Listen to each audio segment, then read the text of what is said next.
একটি ছোট্ট কাহিনী বলি। বাংলাদেশে তখন বঙ্গ মার্কেটে গুলিস্তানের আমি গিয়েছিলাম। কিছু কেনাকাটা করব অথবা করব না দেখতে গিয়েছিলাম। তো সামনে একটা ফরেনার ছিল। সেই ফরেনারটাকে আমি অনবরত হাত দিয়ে একটু ধাক্কা, ধাক্কা দিচ্ছিলাম। কারণ অনেক ভিড় ছিল তো। তো সেই ফরেনারটি সাদা চামড়া আমাকে বলেছিল, "ডোন্ট পুশ মি।" তো আমি তখন তাকে বলেছিলাম যে, "দিস ইজ বাংলাদেশ। এটা এভাবেই এখানে চলে। তুমি এখানে এসছো এভাবে হতে হবে।" I was arrogant। কিন্তু এখন আমি জানি কত সাংঘাতিক ভুলই আমি করেছিলাম। এখন আমাদের সামনে থেকে যদি একজন অশীতিপর বৃদ্ধ বা বৃদ্ধা যান, রাস্তা না থাকে আমরা হোল্ড করি। পুশ করা তো দূরের কথা, এক স্টেপ দুই স্টেপ দূরে থাকি, তাকে স্পেসটা দিই। এটাই সভ্যতা। আমার ড্রাইভিং ক্লাসের টিচার আমাকে শিখিয়েছেন যে ড্রাইভিং তো সবাই করতে পারে, কিন্তু আসল ব্যাপারটা হচ্ছে প্যাশন, ইমোশনকে কন্ট্রোল করা।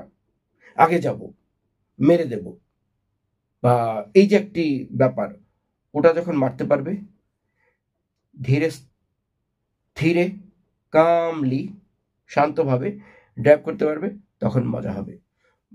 বাকি সবাই রাস্তাটা সুন্দরভাবে ব্যবহার করতে পারবে। কিন্তু তোমার বা কারো একজনের অবিবেচনা প্রসূত একটি সিদ্ধান্তের কারণে একটি বিশাল জনগোষ্ঠী সমস্যায় চলে আসতে পারে।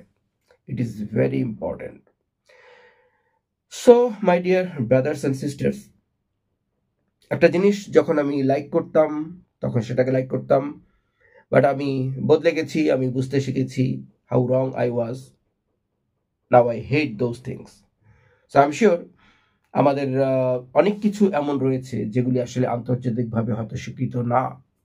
আমরা হয়তো এখনো একটা হিংস্রতার যুগে বাস করছি। এখান থেকে আমাদেরকে বেরিয়ে আসতে হবে বই কি, আর কোনো উপায় নেই। কারণ আমরা দেখছি প্রথমে আমরা হোঁচট খাই যখন আমরা বিদেশে আসি। আমরা সিস্টেমের সাথে ওই দেশের যে ফার্স্ট ওয়ার্ল্ডের বা আমাদের দেশের চাইতে উন্নত দেশগুলির যে অবকাঠামো, তার সাথে আমরা ঠিক খাপ খাওয়াতে পারি না। এর অনেকগুলি কারণ হচ্ছে আমরা একটু প্যাশনলেস, আমরা একটু মানে ইমোশনটা, আমরা খুব বেশি ইমোশনাল হয়ে যাই, এবং আমরা যে একটু ধীর স্থিরভাবে জিনিসটা বুঝে তার সাইকোলজিটা বুঝে চলবো, সেটা আমাদের মধ্যে একটু ল্যাকিং আছে। ধরুন আপনি যে দেশটা এসেছেন সেখানকার মানুষগুলি আপনার জন্য বদলে যাবে না। ফর এক্সাম্পল বাংলাদেশের শুয়োরের মাংসের কথা যদি বলি, যেটা ইসলামে হারাম খাওয়া, দেখা, ছোঁয়া, শুঁঙে নেওয়া, সব কিছুই, কিন্তু হংকং কিন্তু অ্যাভেলেবেল, বিক্রি হচ্ছে। মুসলিমরা এখানে থাকছে না?